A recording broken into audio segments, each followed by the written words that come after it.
ब्रह्मदेव को प्रणाम।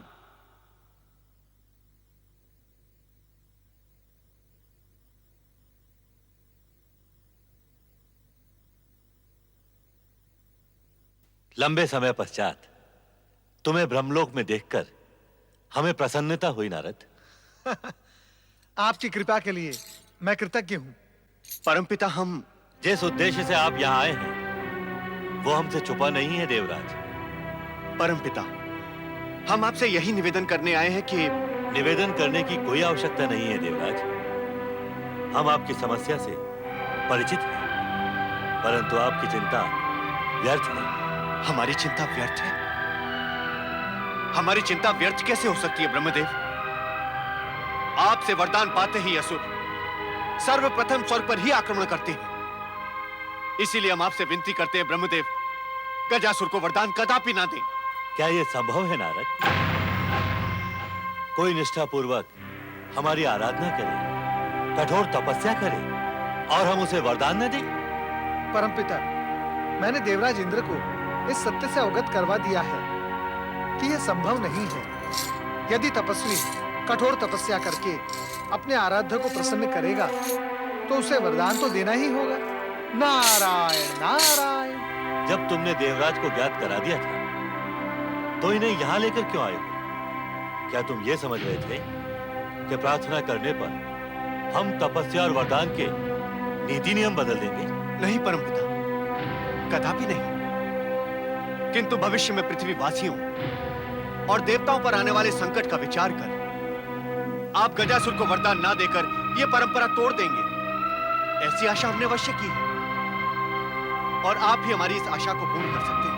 नहीं देवराज, यह संभव नहीं है, परंतु इतना आश्वासन हम आपको अवश्य दे सकते हैं कि हमसे वरदान पाने के पश्चात भी गजासुर स्वर्ग पर आक्रमण नहीं करेगा। क्या आपको हमारे कथन पर विश्वास नहीं है देवराज? नहीं परमपिता, ऐसा कदापि नहीं है। नारायण नारायण। परमपिता, देवराज इंद्र आपसे वचन लेने ही तो यहाँ आए हैं। इन्हें आपके कथन पर यदि विश्वास ना होता तो ये यहाँ आते ही क्यों? हम आपको पुनः विश्वास दिलाते हैं कि गजासुर स्वर्ग पर आक्रमण नहीं करेगा। नारायण नारायण। देवराज इंद्र, आपकी समस्या का समाधान तो हो गया, परंतु अब उन निर्दोष पृथ्वीवासियों का क्या होगा? अपनी वरदानी शक्ति का उपयोग कर गजासुर उन्हें पीड़ित अवश्य करेगा। इस असुर का अत्याचार सीमित होगा नारद। हम अपनी दिव्य दृष्टि से देख रहे हैं कि गजासुर का वध भगवान शिव शंकर के हाथों होगा। परमपिता, हमारा तो विचार था कि जिस प्रकार महिषासुर का वध देवी दुर्गा के हाथों हुआ, उसी प्रकार देवराज, देवी दुर्गा असाधारण परिस्थितियों में ही प्रकट होती है।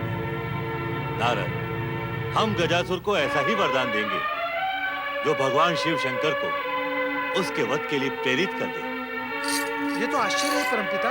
गजासुर को बातों के चक्रव्यूह में घेर कर हम उसे ऐसा ही वरदान देंगे नारद, जिससे उसका ध्यान काशी के यज्ञकर्ता ब्राह्मणों की ओर जाए और वो स्वर्ग की ओर दृष्टिपात ही ना करे। तो क्या काशी के निर्दोष यज्ञकर्ता ब्राह्मण गजासुर के अत्याचारों का भोग बनेंगे? दुष्ट शक्तियों के विनाश के लिए हर किसी को बलिदान देने के लिए प्रस्तुत होना पड़ता है नारद। काशी के यज्ञकर्ता ब्राह्मणों के भाग्य में कष्ट लिखा है, किंतु अंत में वे सब भगवान शिव शंकर की कृपा के पात्र बनेंगे। इसलिए तुम उनकी अधिक चिंता न करो। आप धन्य हैं ब्रह्मदेव। देवराज, अब आप निश्चिंत होकर स्वर्ग के लिए प्रस्थान करें और पृथ्वीवासियों की चिंता आप मुझ पे छोड़ दें। हम सब आप दोनों के कृतज्ञ हैं। ओम ब्रह्मदेवाय नमः। नारद, अब तुम्हें एक उत्तरदायित्व निभाना होगा। आज्ञा करें परमपिता, मैं आपकी आज्ञा के लिए उपस्थित हूँ।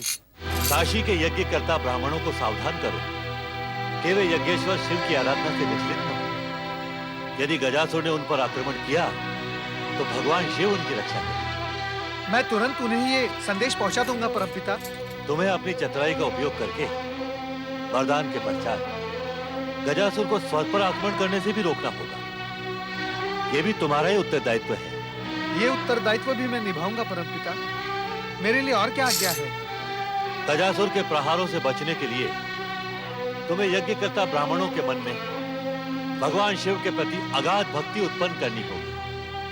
हर आपदा से सुरक्षा के लिए शिव भक्ति से बढ़कर और कोई कवच नहीं होता। जो आज्ञा परमपिता।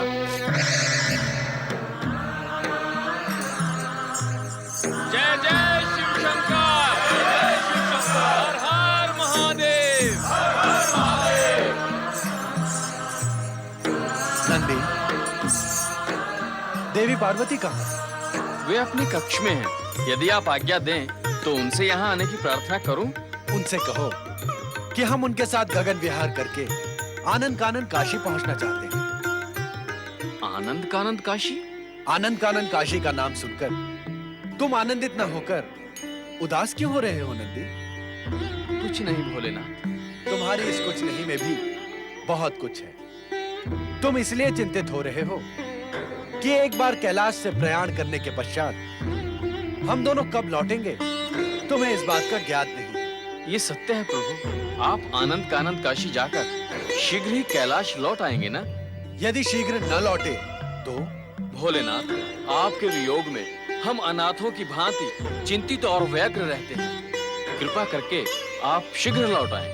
हाँ प्रभु, आप शीघ्र ही लौट आएं। हम तुम्हें शीघ्र लौट आने का वचन कैसे दे सकते हैं? शीघ्र लौटना न लौटना तो देवी पार्वती की इच्छा पर निर्भर है। नंदी, तुम देवी पार्वती से प्रार्थना करो कि वो शीघ्र लौट आए। यदि उनकी इच्छा होगी तो हम भी उनके साथ शीघ्र लौट आएंगे। जैसी आपकी आज्ञा प्रभु।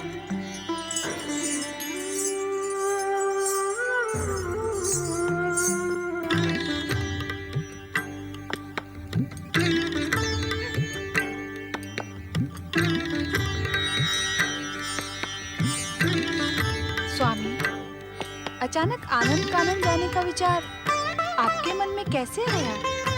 क्या आनंद कानन काशी का नाम सुनकर तुम्हारे मन में आनंद उत्पन्न नहीं होता देवी? होता क्यों नहीं स्वामी? मुझे तो गगन विहार करना अत्यंत प्रिय है। सृष्टि की गतिविधियों पर दृष्टि डालना मुझे अच्छा लगता है। हम गगन विहार की नहीं, आनंद कानन की बात कर रहे हैं देवी। आनंद कानन तो आनंद कानन है स्वामी। आपने काशी नगरी को प्रलय काल में भी न डूबने का वरदान देकर उसे परम पूज्य बना दिया है। जो भक्त काशी में रहकर आपकी आराधना करता है उसे पुनर्जन्म नहीं लेना पड़ता। तुम अपने आप को हमसे पृथक क्यों कर रही हो देवी? मैं समझी नहीं स्वामी, आप क्या कहने के इच्छुक हैं? अभी अभी तुमने कहा कि जो काशी में रहकर हमारी आराधना करता है उसका पुनर्जन्म नहीं होता, वो शिवलोक को प्राप्त होता है। और जो तुम्हारी भक्ति करता है क्या उसे कुछ प्राप्त नहीं होता?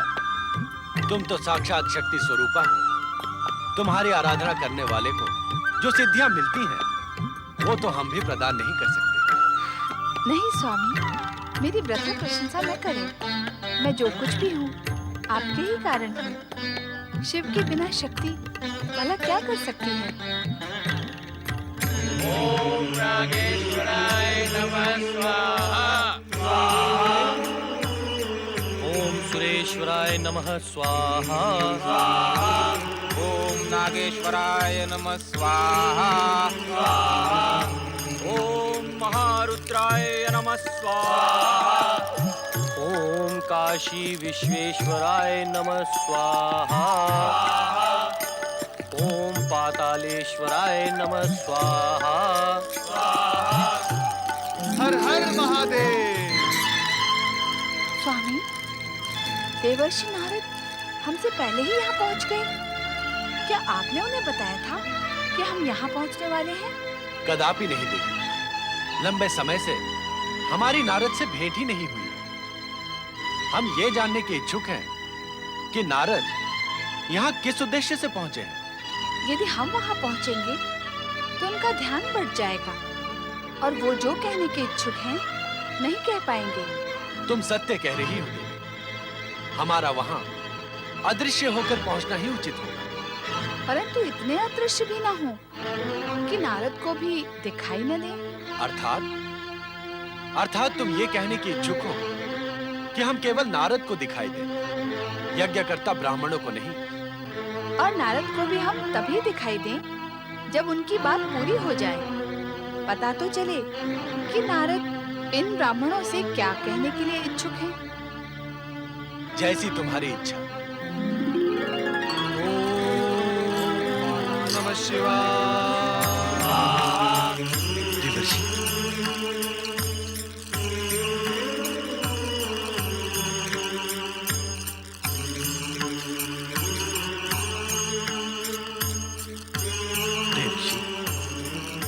आपने साक्षात हमारी इस यज्ञ भूमि में प्रकट होकर हमें गौरवान्वित किया है। आपके आगमन से हमारी ये यज्ञ भूमि पावन हुई। बोलो देवर्षि नारद की। नहीं नहीं ब्राह्मण देवता, मैं इस यज्ञ भूमि में अपनी जय जयकार का अधिकारी नहीं हूँ। देवर्षि, आप तो ब्रह्मा जी के मानस पुत्र हैं, सप्त ऋषियों के समान हमारे पूज्य हैं। यदि हम आपकी जय जयकार नहीं करेंगे तो हमारे मन का उत्साह कैसे व्यक्त होगा? ब्राह्मण देवता, जय जयकार करें जगदीश्वर भगवान भोलेनाथ की, जगत के रचयिता परमपिता ब्रह्मा जी की और जगत के पालनहार भगवान श्री हरि विष्णु की। बोलो त्रिदेव ब्रह्मा विष्णु महेश की।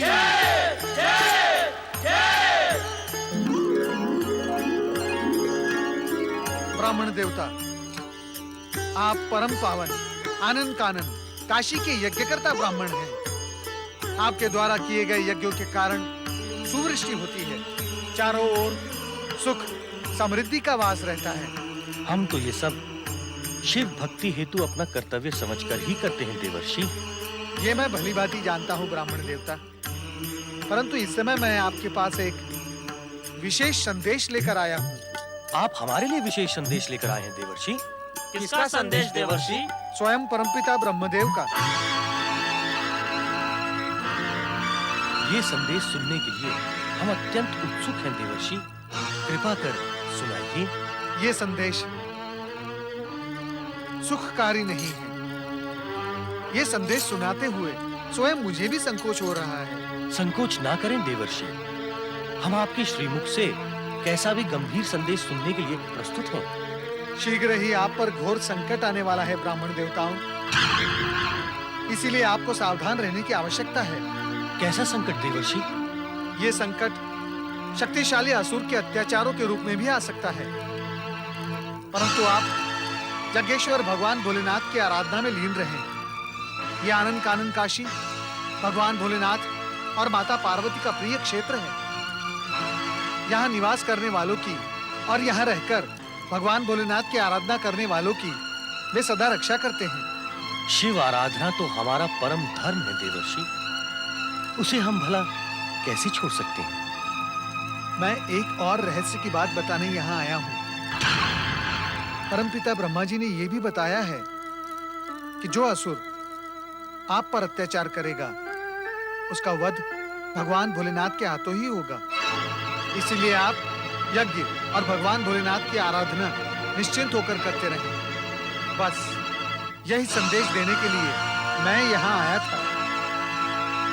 देवर्षि, ये संदेश आपने हमसे क्यों छुपाया?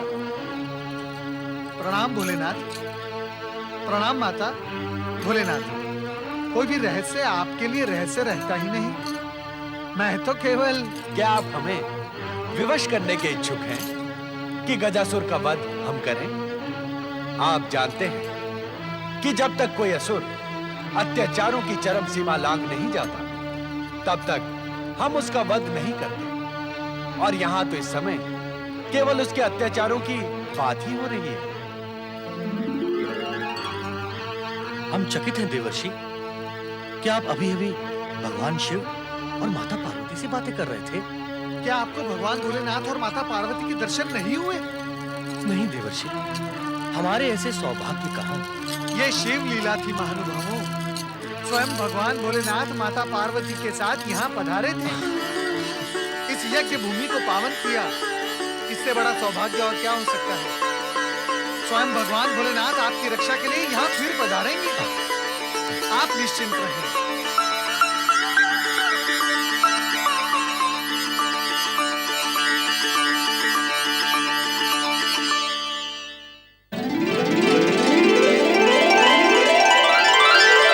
नमः शिवाभ्याम नवयौवनाभ्याम परस्पराश्लिष्ट वपुर्धराभ्याम नगेंद्र कन्या वृषकेतनाभ्याम नमो नमः शंकर पार्वतीभ्याम वागर्थाविव संपृक्तो वागर्थ प्रतिपत्तये जगतः पितरौ वंदे पार्वती परमेश्वरौ।